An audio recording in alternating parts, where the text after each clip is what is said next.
Awesome. Welcome to another episode of Lounging in Lancaster.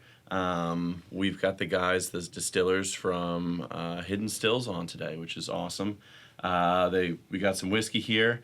David E. These are two of your local distillers that have put out just an absolutely amazing product. So we wanted to have you guys come in, talk about it, because not many people in Lancaster quite know about the Hidden Stills in Lebanon. And Brian and I went up a couple weeks ago, was taking a look. We did like a little tasting and walked through the Lebanon location. So we kind of want to start there. How long have you guys been there in Lebanon? So we opened up in August of 2015. Okay. And we started distilling maybe only a couple weeks before our soft opening of our bar and restaurant was. So a lot of places, what they'll do is they'll distill maybe for a year or two to get things, kind of honed in. We didn't really do that, just timing purposes, but we kind of hit the ground running as far as production goes, and then opened up. And we've been at the Lebanon location the whole time, and then we're looking to get out of here within the coming weeks, hopefully. Yeah, soon. To the Hershey location. Yeah, we've already started shipping some odds and ends things, stuff we don't really need, within the coming, months. I know you guys have a super large inventory as well. Yeah, so going up there and doing the tour that we did. Like you said, we got to try a bunch of like the different stuff, and like the space is beautiful, and it kind of makes sense to move out to Hershey, but that's gonna be a heck of a. It's been a long time coming, man. Yeah, it's been a long time coming. What prompted that move? Well, I mean, just the opportunity in Hershey. I think when you're given such an opportunity like that, why not? Why not take it? Yeah. It's just such a hub. Obviously for tourism. It really is a hub. Just culturally, I mean, you see all age groups. Just can't say no. Right. There's nothing like that up there. Absolutely not yet. I mean, there is another distillery, micro distillery. Put up a tasting room, Tattered Flag. I'm sure you guys are familiar. Tattered Flag, yep. Did a lot of great things, over the pandemic. They're out of Middletown, right? They're out of Middletown. That's where they're distilling, I think. So there's a tasting room in Hershey, and they're not, distilling, obviously. So we are going to truly be the first distillery. Awesome. Which is, I think, very prideful and, proud of it. Yeah, that's awesome. Moving that equipment must be tough. You guys got a lot in that Lebanon There's location. a lot of stuff to move. Man, yeah, there's a lot of stuff, but it's not as bad as it seems. As Brian mentioned, we do have a large inventory. The things that we've started moving have been the barrels, and I have to do a physical inventory every quarter, but we were literally hand counting each one. Wow. And we have over 500 of various barrels, predominantly bourbon, traditional mash bill style of bourbon, and then we have some wheated bourbon, and then we have some rum and a good amount of rye and everything as well. So and the rum is amazing too. That spiced rum is absolutely Man, phenomenal. our rum is one of our favorite things, honestly. Yeah, Spiced rum is great, but our other rum That is rum in absolutely... particular, the one that you guys have, if anybody gets a chance to try that from Hidden Stills, that rum is where it's at. The whiskey is absolutely phenomenal. But just like outside of the whiskey box, that rum is definitely something worth putting trying. it in mixed drinks there's so much flavor to it. Yep. Like you get that such a strong spice from it. I love it. It's so good. And rum is a super underrated category, an underrepresented category in the state of Pennsylvania. You go down to Florida, and I mean, you're in a whole new world. Oh yeah. Some people know. But we're starting to get some really good traction as far as the spiced rum and our aged rum as well. Is people really like that too. So. Not many people know about that yet either. I was gonna ask. I didn't hear about the aged rum. Yeah, some we don't really have a whole lot of. Gotcha. It's kind of if someone notices it on our item sheet or whatever, and they ask about it, it's like oh yeah, we have this as well, and if they taste it, they're more than welcome to bring it on. That's awesome. But it's not so much something that we're trying to hang our hat on just because. It kind of happened. We were barreling rum to kind of see how it would turn out and so forth, and we really liked it, and we're gonna increase production of it going forward. Yeah, I was gonna. In Pennsylvania, when you go to the liquor store, it's really only like Captain working. Yeah. Like there's not a Hardy, whole lot. Hardy, Myers, and Gosling. And it's That's not all you really see. It's not as much. It's more Captain Morgan than you're probably even fathoming. So we deal with distributors and so forth that Pennsylvania being a control state, they give you a lot of data as far as what's selling, the percentage of all sales, and Captain Morgan 70 proof spiced rum is 95% of all rum sales in the state of Pennsylvania. So you're talking. It's because that's what everybody's familiar with. That's all they're familiar with. It's a household name. It's like, why would I want to try anything else? Like, this is what I know. So when I got into distilling, I was fresh out of college, and everybody knows what that sort of relationship is as far as, college kid and alcohol, right? Right. Yeah. No, seriously, that's what it was. So, like, if I was I at... think we're all familiar with I went through those years. Exactly. So, if I went to a bar, and I was like, you know what, I'm feeling a rum and Coke, I just, assumed it was spiced rum and Coke. And, right. Other than, I knew Captain Morgan, Sailor Jerry, and Calico Jack. Mm-hmm. That was it. Oh, man, Calico Jack. But, I mean, there's... The plastic bottle. Anything in a plastic bottle is dangerous. Cool logo. And you always told yourself it was like, oh, no, it's like cheaper Captain Morgan. It's like... You convince yourself. Right, You yeah. convince yourself. Throw it in Dr. Justified. Pepper. It's Yeah, whatever. it's great. It's amazing. So you just kind of it's just what rum is to most people. It's Captain Morgan and Coke, but Makes it's sense. so much more. And it's a whole world that, just being where we are just doesn't get the recognition it does. I mean, you go down in the Caribbean, I mean, it's I can't even get into it. It's just, it's a whole... so many good ones, though. I mean, they're... A lot of good ones. So like what I do with a lot of the training procedures, going in different restaurants and bars and whatnot, some of the things that I tell the bartender specifically to ask when somebody says, can I get a rum and Coke? Because like you said, they automatically assume, oh, it's, Captain. Mm-hmm. Ask, white or dark rum, right? So they say dark rum, spiced or actual dark rum, because you have Myers, you have pirate rum. A lot of bars don't really carry a lot of different types of rums because they think they're going to sit on it, So that's why Captain Morgan predominantly is 95% of the rum sales in Pennsylvania, like you said, because nobody's taking the time to actually educate themselves on that as well. How much different is your process on whiskey and rum? Significantly. Yeah. So first off, the base ingredients are totally different. So rum has to come from it has to come from cane sugar. So you could have a couple different things. You could have, raw sugar, like extra EFG sugar, right. Table sugar. Mm-hmm. You could have molasses. You could have, I don't know if you ever heard of rum agricole. So when you actually make sugar, you squeeze the sugar cane and out comes the juice. Like the juice itself. Yeah, and what they do is they do it's like they boil it off, and then the molasses is the byproduct of boiling it off, and then the the fine sugar is your solid portion. But rum agricole is they actually ferment the juice that you squeeze. I think they use that for that's the distillation process for cachaça, which is I don't know cachaça. Cachaça is a Brazilian rum. Oh, okay. That uses agricole. Oh, okay. That's the process. Yeah. That's their rum. They don't call it rum. Right. They call it cachaça, but that's like the rum of Brazil. That's cool. That's typically your big separation. Beyond that, our fermentation times are the same, our still times are the same.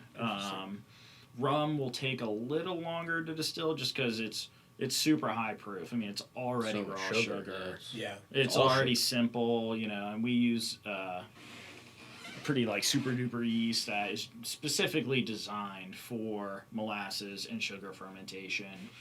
So I mean, you're getting up to anywhere between 15 to 17%. Just so to get all that out of there, it just takes a while for the still to run.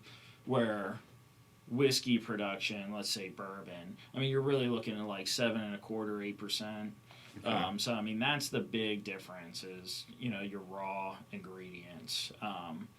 But then we have It sounds like production's roughly equal, though. I mean, you might have a little longer run time. Yeah, I mean, you're looking at rum, a day of mashing in. Mm-hmm. So, I mean, actually, we got some real good pictures. That's what we were making that day you guys were in there. Yeah. And Because we were up there doing yeah, doing a little bit of photography. and we were winding things down. I was like, hey, do you want to get some action shots? We're about to, mash. Did in you see here. those? I did not. Oh my god! Yeah. Yeah, Yeah, they were you really didn't cool. see the final product Gotcha. yet. Yeah. Yeah, these Mhm. guys were like pouring in. That was molasses. Yeah, it was molasses. And it Oh, wow, looked. It okay. honestly, he even posted a picture on his Instagram, and it looked like a picture like straight out of like the 50s. 60s. Oh yeah.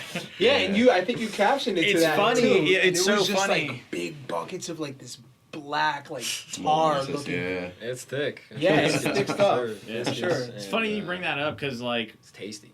I'm not really a social media guy. Right. I don't have Facebook or Smart. But for the business, a couple months ago, I got an Instagram, to just see Makes a huge impact. Doesn't see it? who I could reach, and just talk about what we do, Yeah. back in the production facility. Right.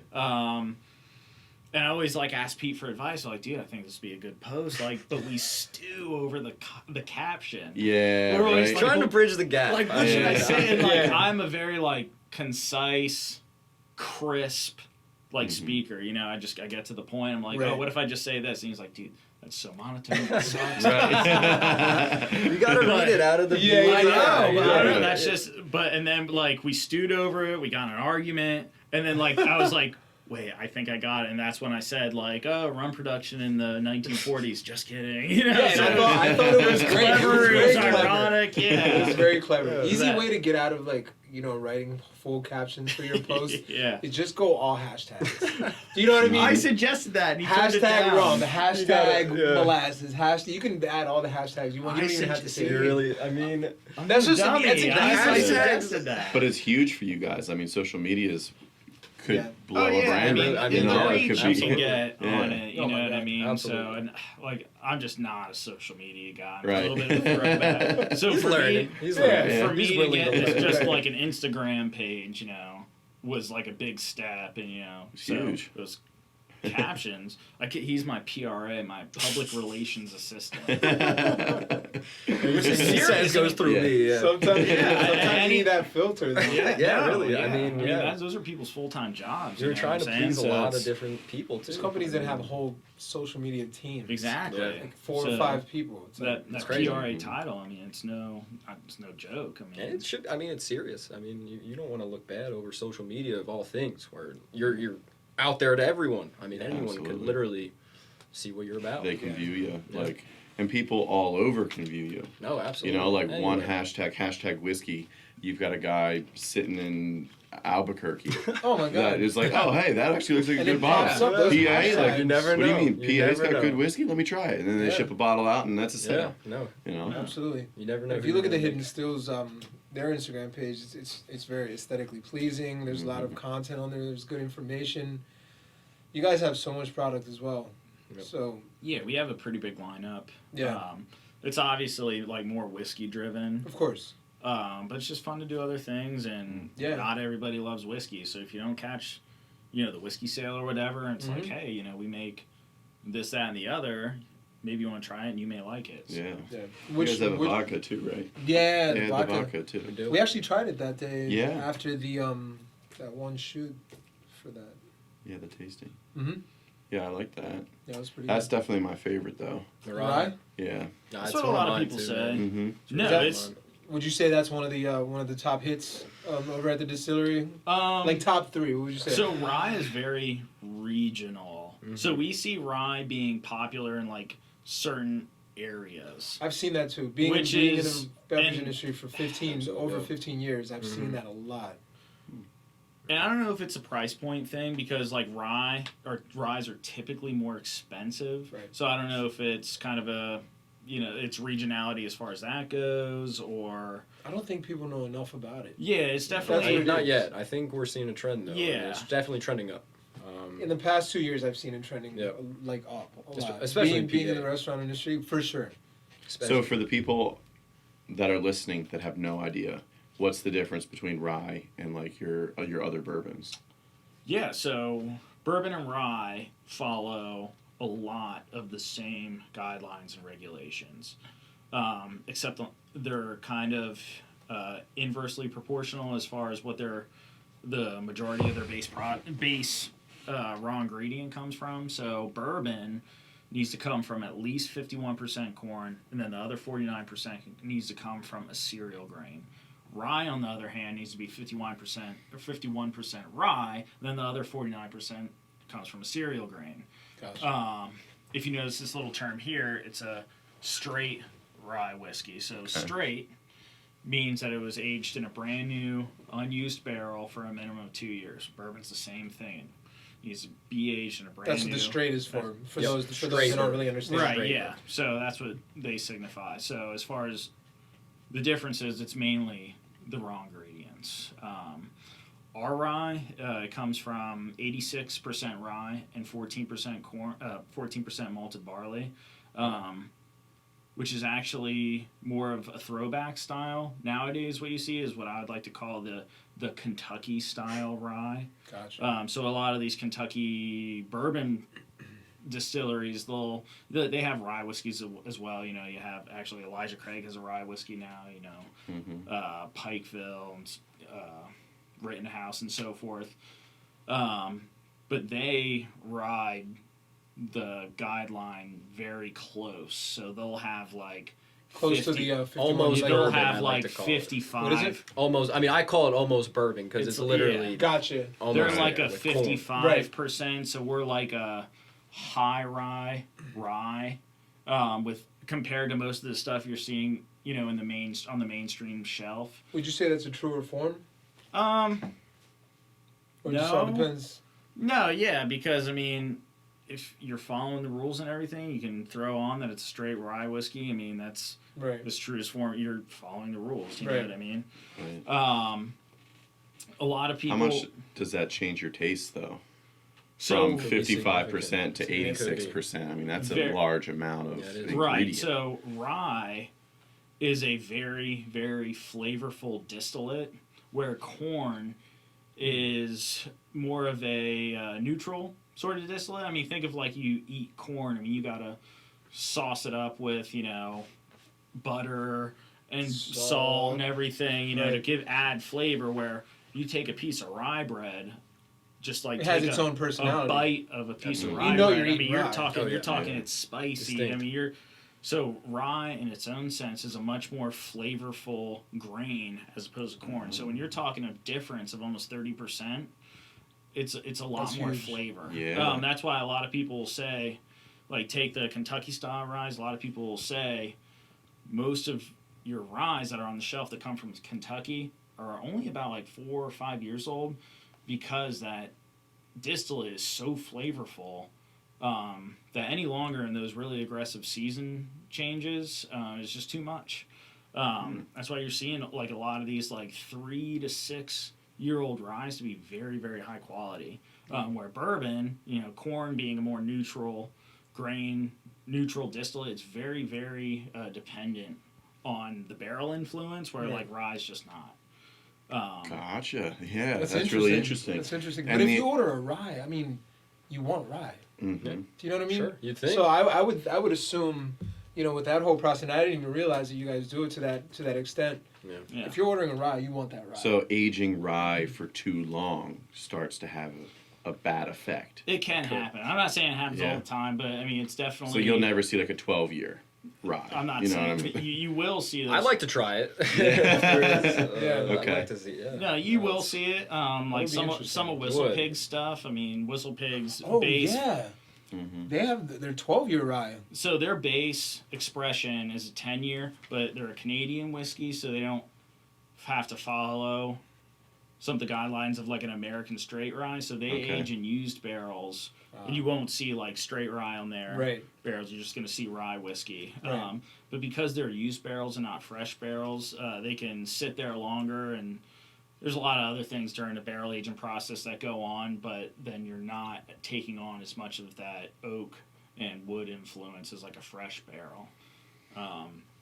But to talk about the difference between like ours and more of like a traditional, like a Kentucky style rye that I was talking about, and I'm not knocking those ryes whatsoever. They're amazing. those- Yes, great. no, they are. The Kentucky bourbon scene is doing an amazing job right now. they're setting the bar, and we're trying to get there. Cool. It's high. It's Yeah. definitely Yeah, high. it's very high. high. It was never low, and that's like the different parallel between craft beer and craft spirits. Right. Craft beer, I mean, people would say, back in the like early '90s, what was going on? It was like just watered down pilsners. You know what I mean? So when people were putting super flavorful beer in cans, it was like, holy smokes, what is this? Right. Where with spirits, it was always good. I mean, if Right, you get yeah. your hands on like what they call Old Dusties, or if you get a decanter, like a Jim Beam White from the 1970s, it's unreal. I mean, we're talking, 8, 9, 10-year bourbon. Wow. Interesting. Is that just because of how long you sit on it, you think? it was just Or a different the ballgame. the industry has just always been like It was a whole different a animal. higher back then. chemistry. I think there's always been a certain pressure in the bourbon scene. I mean, in America, for sure. But it's come to the we're trying as a craft. We're trying to mimic as best as we can. It's just simply like I said, the bar is just set so high, and through the processes that they've come to learn. I mean, it's kind of hard to grasp that level of perfection as a craft. Well, you guys are getting damn close. We hope. I I mean, mean, like, this we is hope, good. This is really good stuff. No, it's phenomenal. And our philosophy is the fact that, and you kind of touched on it with the, clothing, furniture, food and beverage, and so forth. The artisanal way of manufacture, I think, is here to stay. Like, people want to know how things are getting made, where the materials are coming from. What's the story? What's the story, Yeah. and so forth. And I think what people want is that artisanal product. And I don't even think that's a word, artisanal. But, I know what you mean. They want the artistry behind it. They want to know, that and that's artistry. what's great about this podcast, because we wanted you to come on to talk about it, because it's like this right here comes from you too. Yeah. No, absolutely. it's all you guys. Like, that's and amazing. So it was a really brief conversation, because him and I, we went up. What was it, like about a month ago? We went up about a month ago. I went there, to kind of bring some product in some of the restaurants that I work with in the area, building cocktail programs and whatnot. And I thought it was a phenomenal product. I wanted to hear more about it. Got to taste it. Thought it was great. Him and I talked about it because he went on the tour as well. It was him and I. And then we started this thing, and it was like, oh my God, I think it would be awesome to bring in Hidden Stills, because for one, the product is absolutely amazing. Two, they're close by, and their story is dope, and they're moving, to this new location, so why not? Yeah, You know what I mean? and like I said, I think the artisanal way of manufacturing, the interest in the general public is only going to grow. I mean, I think it's here to stay, and it's only going to grow. Oh, yeah. What we want to be that handmade, artisanal product, but with the major market distillery attributes. We want to hit that, 3+ year, 4 year, 5 year, 6 year, and so forth. We want to say straight bourbon or straight rye and everything, and we want to hit that quality as well that comes along with those attributes. Right. That's awesome. I mean, it's an industry that I think everyone knows and appreciates in some form, but it's such an easy one with a craft distillery. If you have one nearby to check it out, I think it's relatable to a lot of people, and just that aspect I think is really cool. The new location, will you guys be able to, like, the way it's set up, will you guys be able to see some of, like, because at the Lebanon location you had that big window where you can kind of see into the distillery, there's going to be a big Yeah, windows, so, right? That place is huge, though, isn't it? It in is. comparison to the one Significantly right bigger. now. Yeah, and it's crazy because, like, in craft spirits, where we're at now is considered large. Wow. That is a pretty big space. Yeah. So where we're moving in is, like, it's massive. So there's a lot of, like, room to maneuver there if we set it up, and because there's going to be growing pains. And there's going to be food too, right? Like, you guys are we gonna had have- food before. Yeah. So we Right. had a full barn restaurant that we temporarily closed down to just kind of focus on put everything we could, to get to Hershey, because like, Was that before or after COVID? Did you guys make that We before. closed before COVID. Yeah. Wow. Actually, so everything kind of just year. worked out the way it was A year. supposed to. Yeah. yeah, I mean, Thankfully, yeah. I mean, Right. again, it's kind of bizarre, to even say this, but we were, almost fortunate to do what we did, not luck out. Right. You know what I mean? Right. Worked to your Because we advantage. were on track. You know, we were closing down the restaurant, and like construction was starting like in a few months. Wow.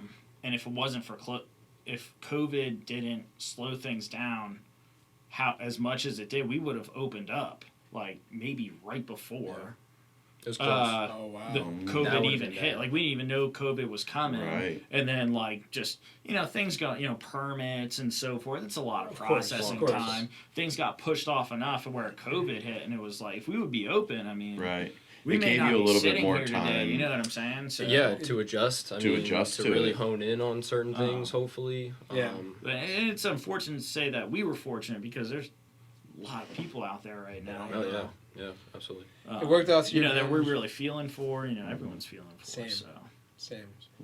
Been in the industry for a long time. Now you guys are also. I think he said, is there going to be like almost a cigar lounge?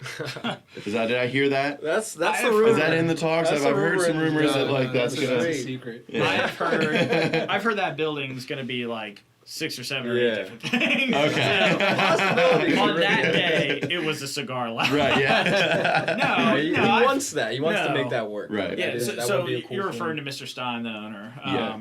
So he has said that he really wants a cigar lounge, which would be super lit because they have the catwalk that like connects it. Right. So like we get off work and like, oh, let's go Yeah. have a whiskey and a cigar. Yeah. Why not? Shit, I'd be up there like every weekend. Like if that's the case, like Oh, yeah. I'll buy a locker. That's I'll be one. I'll contribute money. No, that's it would be really cool. That would be really cool. I hope that Yeah. comes to fruition for sure. Yeah. So what brought you guys into whiskey? I mean, how did you get started in this? I mean, you had said earlier like just out of college, but like, did you study this? No, or- so I got super lucky. You know what I mean? So the best connection I made in college, I ended up falling in love with her, and my wife is Mr. Stein's daughter. You know what I mean? Okay. Okay. Awesome. But again, like I never intended, just because that connotation, you know what I mean, of like Right. asking your father-in-law for a job and everything. So when I graduated from Penn State, and We are right on right there. Was he already in the business of bourbon? No. Like so none of that was talked about. None of that was even like No. an idea even. No. So I graduated from college, and I wanted to get what I wanted to do was be an exercise physiologist in like a cardiac rehab facility. And I did an internship. Way different than making whiskey. Right. No. Yeah. I did an internship at Lancaster General actually, Interesting. in the cardiac rehab facility, and got a ton of really good experience. Got my clinical hours where I could sit for the one test that was the ACSM exercise specialist certification. But I was like, man, do I want to pay for this test? I'm probably still going to need more schooling. And, I just got off a 4-year degree. I was like, do I really want to do that again? Wow. So I joined the Army. So I went off to basic training.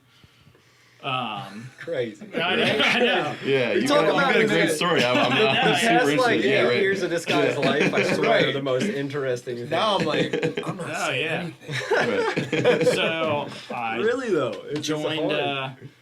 I went to basic training and did basic training, did AIT, came back, and then it was like again, like, oh, do I want to go to school again? What do I want to do? So I had some family friends ask me if I wanted to help out, with the roofing company. And I was like, yeah, sure. I'm taking some time off. I just did 8 months of Army time.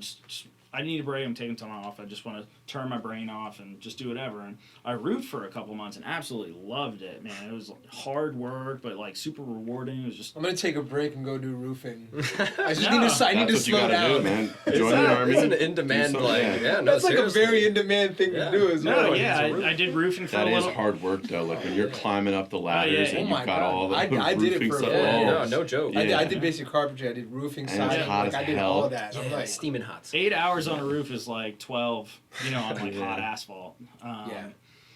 But and like the people I was working with were awesome. It was like they worked super hard, but like when there was nothing to do, it was super relaxed. You know what I mean? They're just good guys to work with. Nice.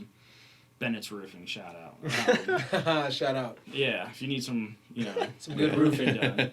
Oh yeah. But did Gotta that for a little caption that bit, in. but Yeah. I was just getting paid under the table. Like, I wasn't even a productive member of society, you know what I mean? So Yeah. right around that time, Stein was opening up the distillery, and I was like, hey, humbly, I was like, hey, like, is there any room for me or whatever? And he's like, yeah, sure, I'll throw you back in the production facility, and it already had a master distiller, a production manager, and we had one other guy working back there, his son actually, Okay. and then me. Was this at the Lebanon location? Yeah, still at the Lebanon location. And that's 2015. That's 2015, August 2015. Wow. And then I started working back there, and I was just a laborer whipping grain around. But, again, like, there's that connotation, you're working for your father-in-law and so forth. So I gave everything I had just to learn everything, just so people working around me weren't like, oh, man, yeah, Cody, he's only here, Right.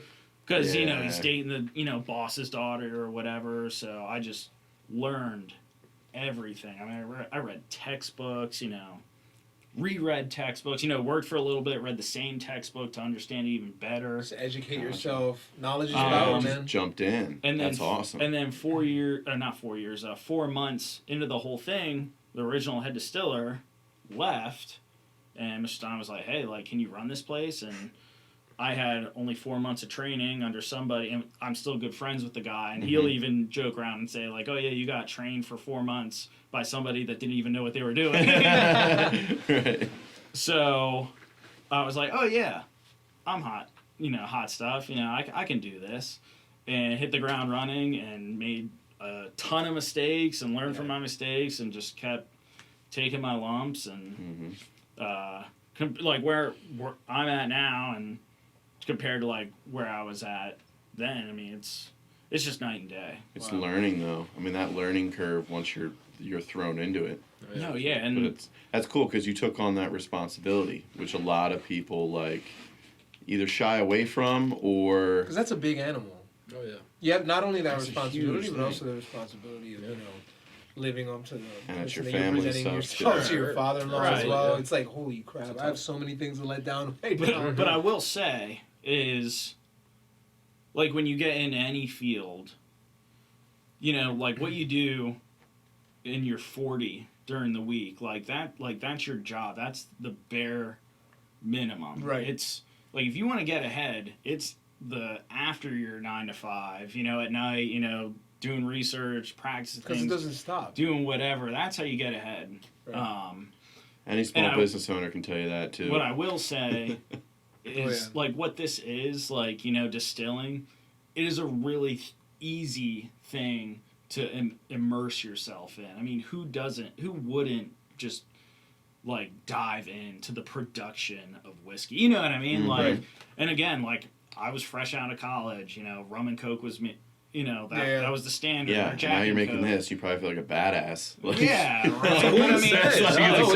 it's cool. Yeah. Once I got into it, like, I couldn't stop. You know what I mean? So Right. I mean, it is just one of those things where it's like it's super easy to just like dive in and become obsessed with. Wow. Yeah. It's a commitment. What was the feeling like after like one of your first barrels that you opened that was like all on you, and like Super you sit down and you have like your first glass and you're like, Yeah. this is what I made. It's super frustrating because, like, what we're into, we're not like most craft distilleries. Most craft distilleries, I mean, there's a lot of ways to make alcohol, whiskey, and so forth. We just we think we're doing the right way. For us, Right. and for us, we have stuff sitting in barrels for a number of years. You know what I mean? So, like I said, when I first took over and I'm making a decision, I have no idea if the decision I'm making is a good one until years down the road, right? I mean, there's something that you can kind of, follow Probably some barrels, smell as it taste coming out. barrels. Yeah. And, like, as you learn, learn even before that barrel's ready to be harvested, you may learn, it's just like, oh, man, what was I doing? And that happened Yeah. an immense amount of times. But even now, it's still so frustrating because a lot of, like, our older stuff that's, like, in bottles, I know in the back of my head that it's still not our best stuff. Oh. You know what I mean? It's like Yeah. when I'm just because like I don't know if You're had excited our, for like 2023, 2024. Right, yeah. When you know exactly. that like these are gonna be the ones Those are that the like ones. are coming the, out. the That's heavy like hitters, yeah. Those are gonna be the And we ones. have some stuff that's coming out right now that I will say like once this stuff is like of age, it like this is it. And Wow. I don't know if you had our David E. Yellow label. I did. So our David E. Yellow label, we actually came out in response to COVID-19 because the hard times that we were kind of talking about, and it's a Right. grain to glass straight bourbon whiskey at $18.99 As a craft. as a Right. which is speaks volumes. relatively unheard of. You had that. yeah, I did Yeah, have that. I was actually at a cocktail hmm party at the house, and I did. I thought it was absolutely phenomenal for that specific cocktail that I made. I did old fashions with them Right. using, the David E. the Yellow, with Demerara syrup, and then 2 different types of bitters. So I used, I think I used Angostura bitters and Mhm. chocolate bitters Oh, as well, okay. Wow. and it was It was absolutely really phenomenal. good. Yeah. So Man. It was Just really, really good. Yeah. just to shed some light on that specific product. So that product it's 80 proof, and it's only 2 years, but it's so young. But that stuff is like right where I felt like I was hitting my stride. Right. So actually, like I will put that 2-year 80 proof bourbon against any of our other bourbons, just because process just gets better over time. I mean, if you're Oh, not okay, getting yeah. better, what are you doing? Right. Right. Right. You know what I'm saying? So. Oh, of course. Not that any of our other stuff, like I love our other stuff. But when people say like, oh, it's only 2 years, it's only 80 proof, like, oh, it's super cheap, don't discount it. Right. Price, Yeah, yeah, that's what a lot of I people couldn't do tell. now. I put it up there with like really good old fashions that I've ever had. Yeah. So it's like, 100%. and that comes from just solid Because it's a well balanced Yeah. whiskey itself, and if you're able to concoct it into something else, that means the character of the whiskey itself has its own personality. For Right? sure. Yeah, It's absolutely. quality. It's good. If you could dress it up a little bit and it complements all the other flavors, then Mr. Stein, we'll say this. And I don't know how true it is, because like I don't really drink Manhattans too much. I mean, it's crazy coming from a whiskey guy, right? I love them, but they're dangerous. Yeah. He knows. I'm definitely. I'll get like 2 or 3 I a don't know, night, and maybe- it's like, Oh yeah, I've made him some really easy drinking Manhattan. And I'm like, he's like, yeah, I'll take a third one. And I'm like, Maybe it's the vermouth. I don't know. It's like It's gotta I be said the this vermouth. whiskey straight and everything. I don't know. Maybe I'm just not a vermouth guy, but he Okay. said he's a Manhattan guy through and through. Like loves the stuff. yeah. And he says like our stuff, like been drinking Manhattans for years. He says our bourbon makes the best Manhattan. Yeah. I don't know if that's true or Okay. not. You have to judge for yourself. You have yeah. to judge for yourself. I haven't had it in a Manhattan form yet. Fine, I'll Do make it. you one. Yeah, I know. Save it. It's good having like one of your best friends as I a bet. bartender. Yeah, 'Cause that's- it's like that's anytime that we want to make convenient, something real nice, it's just That's awesome. Yeah. No, like I was saying, that whole bartending thing. I mean, it's so foreign to me. But I've tried to. I learned a little. I read most of this book. I forget the title of the book, but it's super scientific too. Like I was learning about how like shaking, it like shocks it to drop the temperature down to what like optimal cocktail temperature is like 45 degrees or 45 something like degrees that. Celsius, And your yeah. cocktail ends up being 25% water. Yeah, so if you shake a cocktail, typically they say 30 to 40 times of a shake. Yeah. You don't want to shake whiskey, obviously. Right. That you want to stir because you want to keep the characteristics of the whiskey itself. Because there's certain molecules in whiskey that you could break up a little bit and it kind of dilutes it too much. So it takes away from the personality and the characteristics of the whiskey itself. Whereas opposed to like a gin or a vodka, even if you do shake, like there are certain cocktails that you can shake whiskey with, like a paper plane. Oh, the paper plane. I had that for Ian, man. It was Yeah. amazing. Yeah. So yeah, good. So definitely. good. So, which is, bourbon, Campari, bourbon, Aperol, lemon juice, and Amaro. That's what a paper plane is, so you shake it up real well. It adds a whole other ounce of dilution to it. Yeah. It's something else I was looking into as far as like bartending goes, because like I'm not really a cocktail guy. You know, Right. I'll get an old fashioned or whatever, Yeah. whiskey sour. sour. Yeah, love a whiskey sour. Yeah.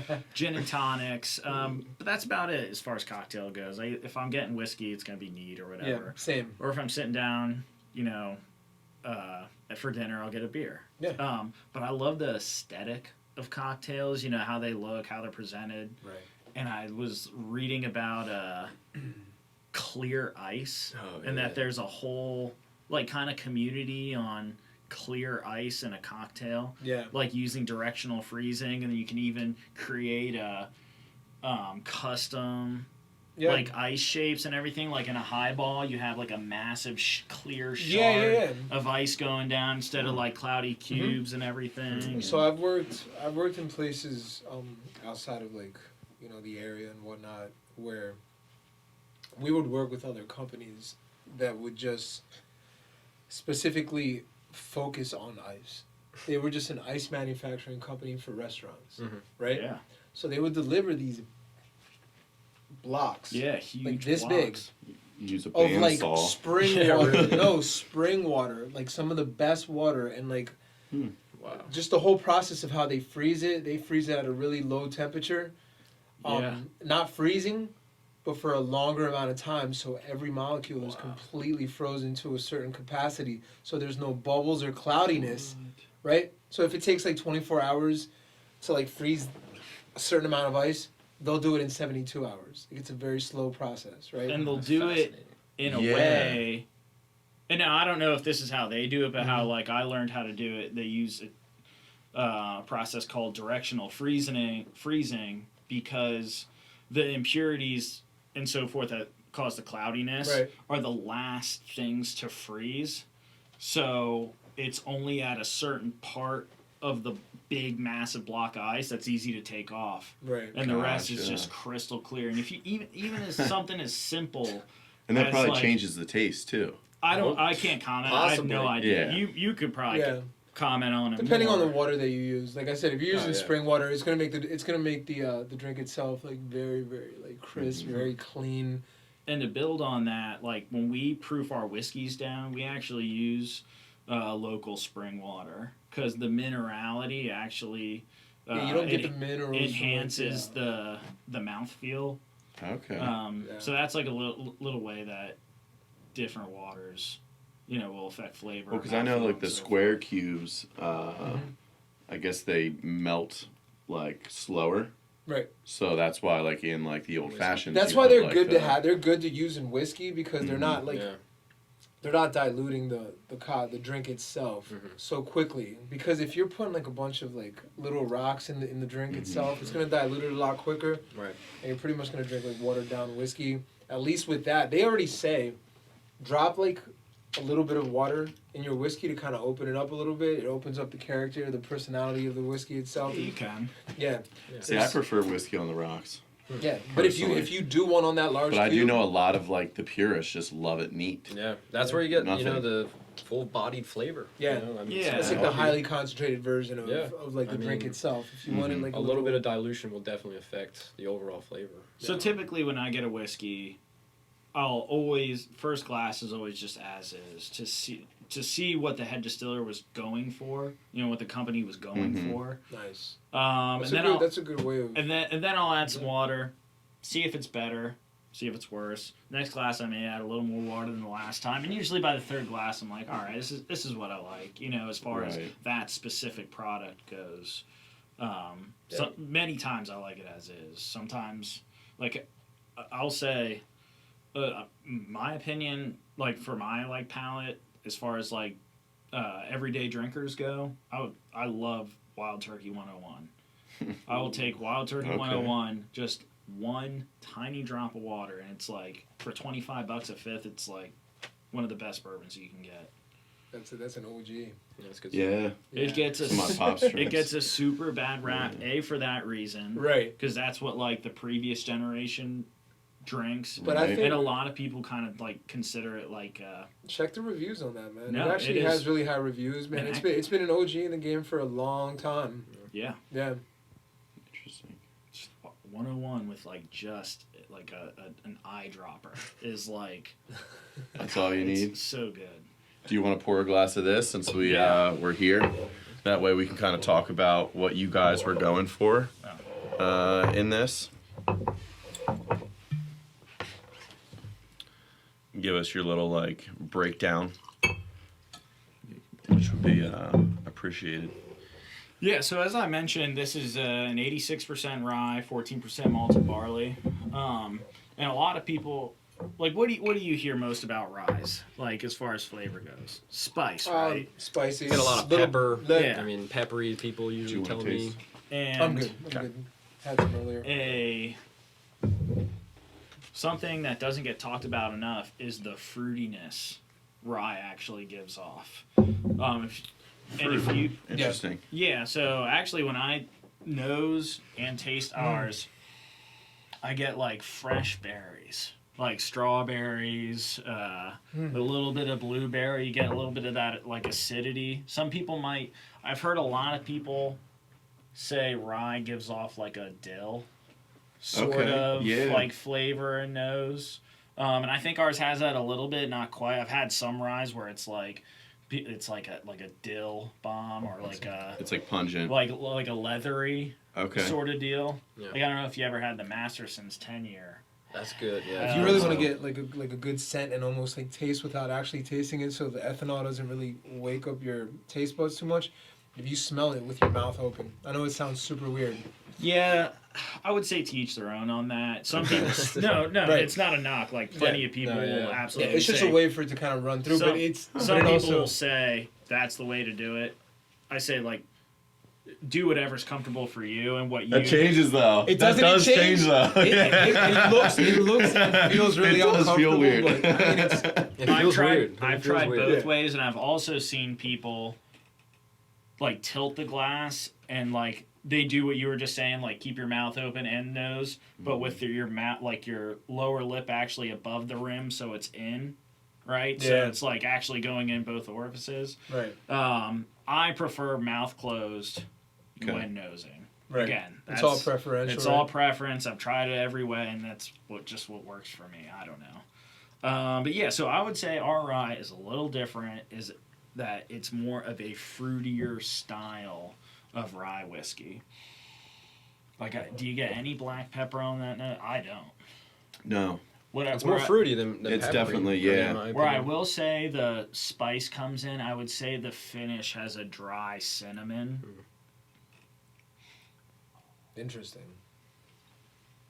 Yeah, I don't get a very peppery from this. I mean, Nope. it's not super harsh either. I mean, it's a good, smooth, classic rye whiskey. For 85% rye, that's very, very smooth. Right, so Very it's smooth. super flavored. Very, and very so smooth. this bottling, actually, batch 5 has been my favorite to date. We did start off for our rye whiskeys in 25-gallon barrels. That's actually what we started across the board for the first few months, and then we just 100% switched over to 53 gallons. But I think this was one of our first bottling, maybe our second bottling of 53 gallons, and it just this was my favorite batch so far. It's like a balance between like richness. It has some of those like chocolate notes, but like it's a lot of fruitiness, like with some good acidity, like a dry cinnamon finish. Nice. Yeah, it's got a great flavor to it. I definitely see what you mean by the cinnamon, but it's not like certain whiskeys feel very like you were saying, like that pepper. Like it feels very, very strong, and that comes off with a much more smooth. And cinnamon's probably the correct one to use for that. Yeah, I'd say so. yeah. It's like I said, super fruity. Now, does that come from your barrels and your aging, or It's what is that? Is that everything part of under your the barley, sun. your malted stuff? Yeah, I mean, it's- it's a It's whole everything under mixture. the sun, you know. And I mean, you can even drill down to like it's the controversial term terroir. If you've Right. heard it and everything, but it's just our process. I would say a lot of it is driven down to the mash bill being that it's a very high rye. which I mean isn't that uncommon anymore. I mean MGP's like flagship rye that a lot of brands use is 95%. But it's a higher rye. There's a fair amount of malt in it, 14%.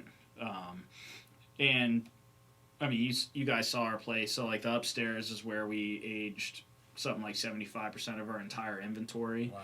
Wow. I think upstairs has say like 233 barrels, give or take. There's a lot up there. There was a Yeah, lot no, of there was a barrels. lot. We walked up and was like, So It's hard to put it in perspective. It is Yeah. hard to put it in perspective. moving them's got to feel That's not what I was fun. thinking about Yeah. too. That's what we actually had Rolling to them do. everywhere, or Yeah. like you just trucking them like yeah, no, forklifts. so I mean, Rolling them. yeah, Wow. Roll them so everywhere carefully. Yeah. Wow.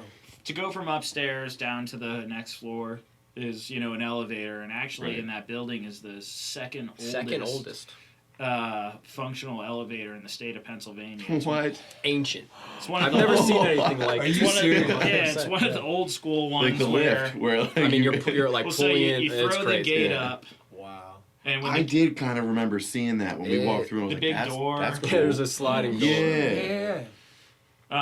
yeah, so you lift the gate up, and then actually when the gate's up, it's a safety function. It cuts power. Then you throw the gate down, and it turns the power on. Yeah, I used to live in actually. New York City. Actually, And there's a lot of places bet. in New I York bet. City, tons Yeah. that have it like that. Even in Philly It's super too. durable. Yeah, It is it's held extremely up. durable. It's held up. Second oldest. It's still Yeah. working. Dude, You guys gotta feel like gangsters though when you do that type You of kind stuff. of do. Like like honestly, you're yeah. rolling barrels of whiskey and you're just Yeah. like, yeah, this Close- feels like the close the- 20s. close If the like if goddamn this was gate. illegal, like this is my prohibition. It's like the end You of know what I mean? it's like the end of The Sopranos when the door shuts. Yeah. Black goes to black. yeah. That's funny. So No, but fitting. yeah, you close, you shut Yeah. the gate. There's a switch. You pull the switch back to be able to, choose where if you want to go up or down. And if you want to go up, there's this big like steel rope that you throw down to go up, right? Right. And then if you want to go down, you throw the rope up. But then when you want it to stop, at Scream. whatever level you want to go to, you have to flick the switch forward because there's a stopper on the rope that will then activate and stop you at the It's crazy, man. floor you want to go. What does it That's hold? so It holds cool. like I think like 2,000 pounds. or Yeah, so the something? capacity is 1,000 pounds. Oh, man, that's a So Yeah. unfortunately, What so is each of those input. barrels anyway? roughly 500. Yeah. A little less like after your angel share and everything.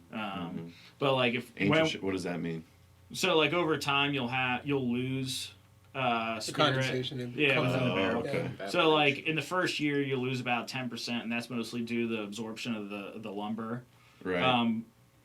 But then every year you lose 3% of your current volume. For the most part, I mean, like some places, like the distilleries down in Texas, you hear horror stories of them sitting on some 53s and they can't wait to open them, and 4 years They later open it they up, crack it's them like- and they're They're like bone empty. dry. They're gone. Or So you- how hot is it supposed to be upstairs? so Because it's not supposed to be super cold, right? You don't No, want to have. you want heat for sure. Right. You want angel share. yeah. Yeah. So angel shale does help you. I mean, obviously you lose profits, Yeah. but I mean the But it makes the quality better, right? It can. So there's things like within your spirit called volatiles, and volatility is basically just the, like the ability to whatever it is to evaporate off. So over time, like your volatility will, like your volatiles will evaporate off, and it'll kind of help smooth things out. As Okay. far as angel share goes. But there's a lot of things going on within that barrel that's going to increase your quality. The big thing that everybody talks about is like the wood sugars, your vanillins and so forth that impart those like caramel and vanilla notes and everything. But then you have things like esterification, that's kind of like the realignment of molecules that kind of help improve the quality. You have oxidation, which increases organic acids that help the quality and so forth. There's a lot It's of a things. chemistry problem. Oh, yeah. It really is. It's an equation almost. And honestly, Yeah. like, Chemistry. I don't even know, like, I'm throwing around a lot of big terms, but I'm not even an expert in that whole thing. There's Right. few people that really are, because it's hard to kind of, Or pinpoint, or Well, especially over a 3-year period. I mean, your variables have to be immense Oh, yeah, on that too. Yeah, So so how I do you mean, run a controlled experiment to really understand the data of what that would mean? So typically, like a lot of like bigger places that have a larger staff, they'll have a staff member that's titled a master of maturation, where like his job is to track and like understand those barrels and what's Wow. going on with them over time. Right. You know, that's It's their important job. too. I mean, And then Yeah. even bigger staffs have sensory experts and everything. Here at Hidden Still, you're looking at 100% of the production staff right now at Yeah. this table. Wow. So Cheers. Oh my gosh. Yeah. Cheers. Awesome stuff, man.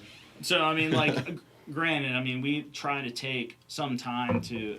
It sounds terrible. We do try to take time to taste barrels and see what direction they're going in, and kind of understand because what we want to blend and at what time and so forth. We have some secondary aging projects going on. We have the double oaked. I don't know if you had that at all. No, I've heard of that one. I didn't get a chance to try that one out. Yeah, so that's a product that we took already aged bourbon and threw in a brand new unused barrel. So everything. So what's that supposed to do? So it's What do you think, honestly? Yeah. I mean, gain more flavor from the barrel. I don't want to say speed up the aging process, but I mean, it In a lets way. you maybe get away with, more flavor and not aging it, but still considering it a straight bourbon, Right. So with secondary aging, you never want to cover up anything. It's just an addition to. And when it comes to like double oaks and those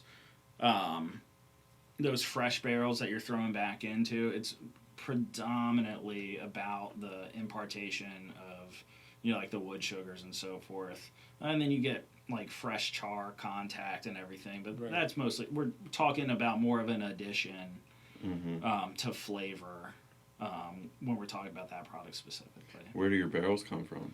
It comes from a company called Kelvin Coopers, and they're like the barrel producer specifically for craft. I think they produce like 500 barrels a day, and that seems like a lot, but like the big guy is a company called Independent Stave Company, and they're an incredible company, but they're like the main driver as far as like the big distilleries go, and I mean they're producing far more. Right. But yeah, so Kelvin Coopers, they have a crazy history. They're out of Kentucky. Okay. They started out as like a barrel refurbisher, so they were getting kind of like beat up barrels and remaking them into usable barrels, and then they were like a wine barrel company, and then they kind of pivoted to whiskey production. They actually still do make wine barrels. Don't quote, but I'm pretty sure. Okay. But yeah, they're a phenomenal company. Reputable, for sure. Yeah. They Right. hang their hat on the fact that their production in whiskey barrels is heavily influenced by their roots in wine making barrels, and they hang their hat on a heavier toast. So I'm sure you've heard of like char, like the char of barrels. Right. Like you have 1 through 4, and I think I've seen it. They're up to 5 now, but for the most part, Charring process. you have four levels of char, and Right. that's predicated by how many seconds of flame the inside of the barrel is exposed. But before the char process, and a lot of flame. a lot of people. It's really cool, actually. It is an Like amazing Elon process. Musk with a flamethrower. Pretty much. That's like pretty much what it Getting looks this like. out of it. Actually, Kelvin, they do all it's on a conveyor belt, but it's all hand flamed and everything.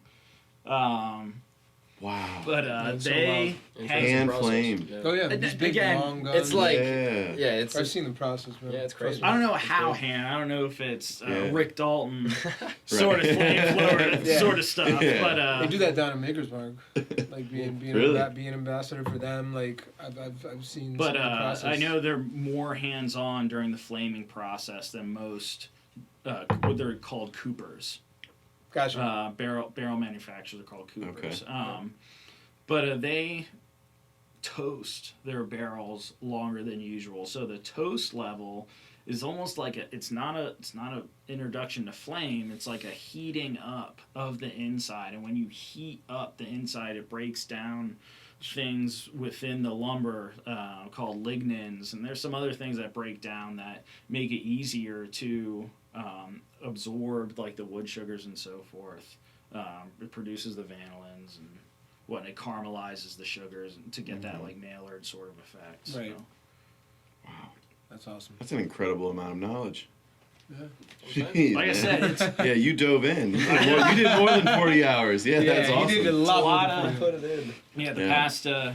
past 5 years has been pedal to the metal, and like I said, I'm also in the Army National Guard as well. So balancing two careers and aiding my hand, trying to do what I can to get this thing off the ground. It's been a fast 5 years. I got 2 kids, married. Jesus. Kudos, Wow. kudos There to you you. go. That's right. There you Seriously.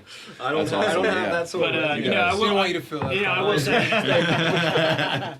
But just to touch on, I feel like I've been talking about myself. Like I could not do it with the staff that I have, and Pete, is an amazing assistant. Right now, I met everybody there, man. Yeah, so- Honestly, I mean, the majority of the people there. I mean, those guys are so involved. Even even the executive chef. Like I met him, and he's doing so many other things besides just. Yep. He's not just worrying about a kitchen opening up. I mean, he's really hands on with everything else, and like the sales aspect of it as well. Big time. Yeah, so Mr. He really Stein, stepped up. like these two guys. I mean, the passion that I saw when I went there. Besides, some of the photography that was done, we went over there for the tasting. Like, the more and more I see, these guys are very, very hands on, and it is very family oriented, and they have. There's a certain energy there that resonates into the product itself, and then Sure. that was We like appreciate that, man. Yeah. Thank you. So yeah, I mean, if I could just kind of expand on that, like I said, about a year ago, we shut our restaurant down, unfortunately. But we maintained our executive chef, and everybody that was there has an absolute open door to, when we open up our bar and restaurant, to come back and so forth. beautiful. But we don't. We're small right now as far as staff members go. You're looking at the entire production facility. We have a sales rep. Then you mentioned the executive chef, who we maintained on because he's incredible and has no experience in this industry and is out there doing sales for us, doing what he can. And then Wow. Mr. Stein Yeah. is the hardest working individual Absolutely. I have ever met in my life. I mean, I'm talking, this guy will do anything and everything in his power to He do what represents he you needs guys to real do, well. you know what I'm saying? When I met him, he represents you guys Yeah, I real mean, well. we may not very, very humble guy too. Man. I mean, like hard working. talking to us or talking to our staff, we may not, impress you. You're gonna find more impressive individuals, speaking with them and everything. But what I will say about, our staff is just our refusal to lose. Right. That is so true. No, seriously, like So true. Resilience. You may Absolutely. not. You may not be impressed with us just talking face to face, but you won't find a group of people with a greater refusal to lose. Yeah. I've been impressed, I've so been- I'm not gonna. These guys I don't are- know what you're you talking guys- about. you guys are I've been great I've been very impressed. Yeah, this you is guys awesome. are a great representation. And to see of it the right company as here, well. like in the Lancaster, Lebanon area. I moved down to Houston for a couple of years and kind of got out of the PA scene. Mm-hmm. When I came back, to see all of these places pop up, like we had Zach from Walt's Vineyards on a couple of weeks ago. He's a great So dude. to have like super great too. to have them come on and talk through the wine, have you guys on and talk through the whiskey, it's like right here. And like I grew up Some gems 15 here, man. minutes from here, and I Yeah, was like, people my have no goodness, this idea is about it. absolutely amazing. So Central Pennsylvania, I mean, it's pretty lit. Like, actually, like, Yeah. if you look at the craft beer that's produced in Central Oh, yeah. Pennsylvania alone. I mean, you East have Coast in general. I you could- got I the, could you got the rattle off- Trogs right there I next can to you rattle guys off now. Huge. I can rattle Yeah. off 10 breweries right now off the top of my head. Yeah. But Even I mean, it's just Lancaster has a lot of Yeah. great breweries. Springhouse, I love. Yep. Mm-hmm. They Big make time. great beer. Absolutely. definitely. Yeah. What are you guys looking forward to most coming up? So we actually have a couple things coming down the pike, and man, I actually had a couple samples in my book bag that I left in the car. unfortunately. Yeah. But we have batch 2 of double oaked that's still in barrels that I was kind of mentioning that I'm monitoring. It's kind of different from batch 1 because when we double oaked batch 1 at the end of July, and it only had like maybe a month and a half of really, really warm weather. And then the other, like 6 months were relatively cold. Whereas batch 2 was barreled in mid-May, and it got the entire summer of really hot weather. So Wow. I was with this move coming up, within the months. I'm not sure what sort of access I'm going to have to the barrels where I can monitor them as much as I really need to. So, will your new space have like a better type of like heating and cooling system in it? It'll be relatively the same. It's going to be climate controlled. And actually, Is it? To an extent, we're gonna try to For where climate the control barrels it will be stored? ourselves. I mean, they're gonna be up high, hopefully. Gotcha. So like as much heat that's gonna be in there, we want to keep it kind of mid Right. tier, I'd say, Nice. what we can. heat to an extent is definitely your friend during the aging process. As I mentioned, like all those things going on in the barrel, it's a lot of chemical reactions. Yeah. So with increased heat, your chemical reactions speed up. That's why things start on fire when things are going too fast. Right. So heat's definitely your friend. So we're very open to letting it get as hot as possible. Up on where we're still going to be aging them in an elevated portion of our distillery. And then on the flip side, we're going to temperature control our facility to an extent to where the pipes don't freeze, so it gets pretty cold working out there. It gets really hot to work out there in the summer, and then Polar opposites. Yeah. really Yeah, cold right, yeah. to work out there in the winter. But we're gonna temperature control it a little bit. So we're gonna have an air conditioning system that's gonna kick on, I think, when it hits 80 degrees. But I think that's gonna be directioned to more of the lower level where we'll be working, like on the floor of the distillery, as opposed to where the Upstairs, barrels are yeah. going to be. So I think that sort of temperature swing, we're still going to get that, not mid 90s in the summer and probably hot upper 40s in the winter, which is good. I mean, that swing is nice.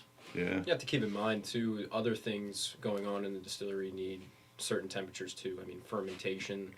We're Go for it. Yeah. We're looking to block that off because we want those as cold as possible. Heat, honestly, actually destroys fermentations. Okay. So we're gonna block those off. Hopefully, climate control that. Then within the climate controlled distillery, if that makes any sense. So yeah, we'll see. But I mean, we need that type of stuff. And I think we kind of got off track. You were talking about like windows and stuff like that, in the facility. I don't know what happened to that question. Yeah, no, we were. Yeah, I think we Yeah. were talking about because the Lebanon location you can see right into the Right. whole. So Oh, you're talking process, like which is almost cool. like when It's you go like- to it certain feels very restaurants, you see open. like the Yep. open concept of like the There was, kitchen that itself. was the idea. Yeah. That's so what I'm we were not going sure for. if this is happening immediately or down the road a little bit, but the face of our distillery is actually going to be like a giant window. Oh. Wow. So hopefully, if we Wow. ever And- get but to I'm upgrade, not- put Yeah. that. Again, I'm not But I think so many positive. things are going to change for you guys over the years as well. You might see something that works, and then it's We're- like, next year let's we're try hoping. this. And So the big thing on the window is down the line, obviously, I mean, nothing's a slam dunk in, life, but I mean, we're thinking that we're going to continue to grow, as we move through Hershey, and with Right. growth, we're going to reinvest probably in new equipment. Mhm. And right now the stills we have they're excellent for what they're for. We're probably going to upgrade. Right. We've been looking at, Is that to put out more volume or to Quality. control have- your quality Yeah, I for mean, consistency? easy, Yeah, so I mean, right now we have very basic stuff. We want to get something that's a little more in tune. It's a little more accurate and so forth.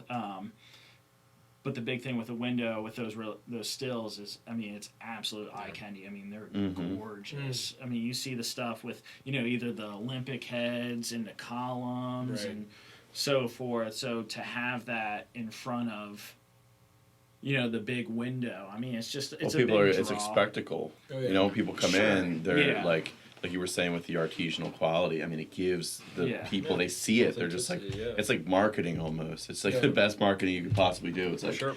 I know this glass came from right on the other side of that wall Yep. because I can see through it. Yeah, for sure. And I mean, like you can see in our facility now, but it's not the prettiest Not thing the in prettiest. the world. I mean, it's not We like try. a terrible eyesore or Mhm. anything, but I mean, it's a manufacturing facility. Yeah. So, But there's that ruggedness.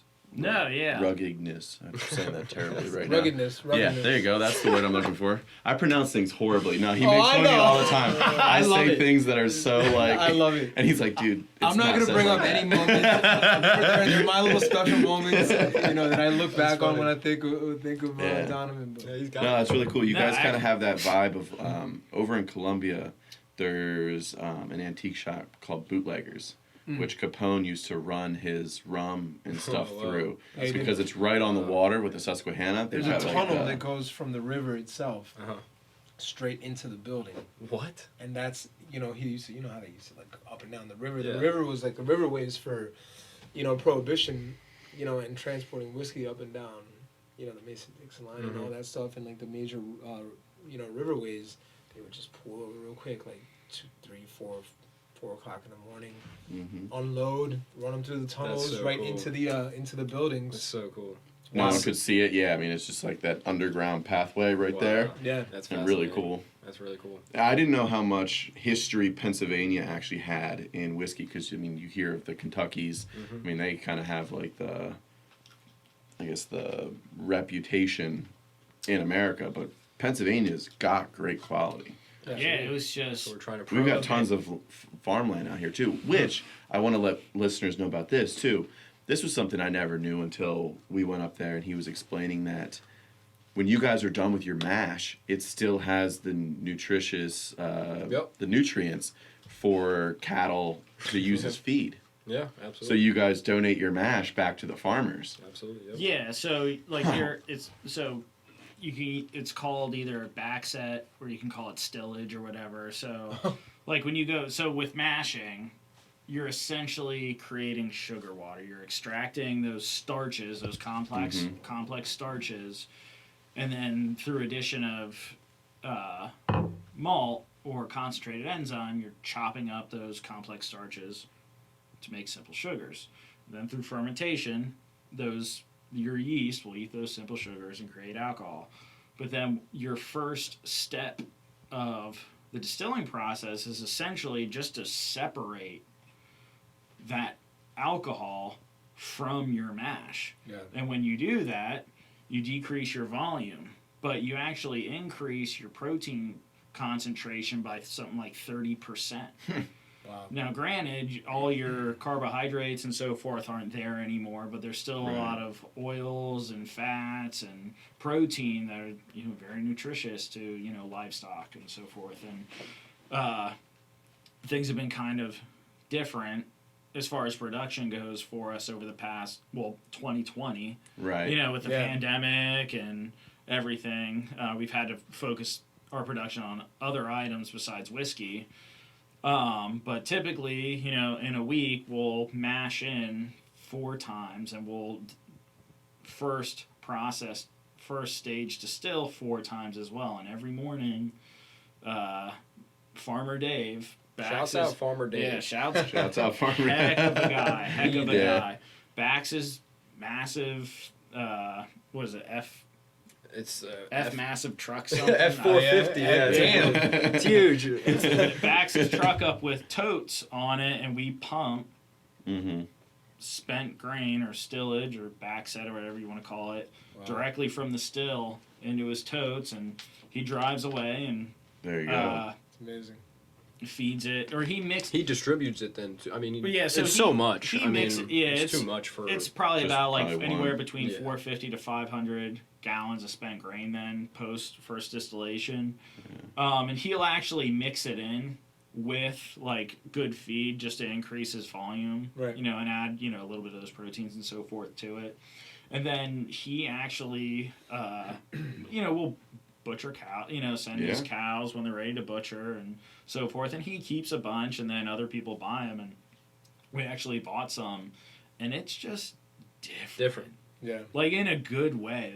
He got his one cow butchered, and had how many pounds did he end up getting? I think he had like 12 to 1,500. Yeah. Yeah, But most of them because my brother-in-law raises steer, so at about 1,400 pounds is when you'll butcher. Okay. But you got to figure a lot of that's like your blood and Sure. organs and bone and stuff. So you usually will come out with like 500 or 600 pounds Wow, that's okay. after Yeah, and he was selling like it by the hanging weight. You know what I mean? Right. by the 100 pounds, and it was a mix of things like so. Different Quarter halves and wholes. Probably because if he doesn't have a USDA butcher stamp, you can't sell like, Right. here's just a Okay, T-bone yeah. or here's just this. You have to sell it bulk meat, Gotcha. which is why they use a variety. So you'll get your ground beef, you'll also Oh, get yeah, a okay. T-bone in there, a Right. fillet, and all your different cuts. That's interesting. And actually, we've been doing some research on USDA certified butchers that he can take his stuff to, and then when we do fire up our bar and restaurant. Now, granted, he does not have an operation where you could just fully supply the Right. the amount of beef that we. It would be plan super on. exclusive, but really cool. Yeah, it would Yeah. be really Say cool. something like that. Put that on the But menu. we are going to feature him as kind of like a very like boutique, sort of special, Yeah. here and there. Right. It's which really I good. think, I mean, when my brother butchers a steer, and you get like one of those real nice fillets, it's like came from the barn right outside. Yeah. There's and nothing it's better just than that. different. That's There's awesome. like a butteriness Yeah. to Oh, it. yeah. It's just different. It was awesome. Awesome. Yeah, well, hey, thank you guys so much for coming on. We'll get one more toast here, Yeah. and that's a podcast, Yeah, thanks for having us. Yeah, man. absolutely. Yeah, Thanks you for guys having are awesome. us. Yeah. Yeah. You want a little bit more? Yes, please, if you don't mind. And then we'll check my bottle of Redbreast there, see if we got any left. So, If Hey. there's not a lot in there. Cheers, guys. don't worry about Cheers, it. man. absolutely. Thank you.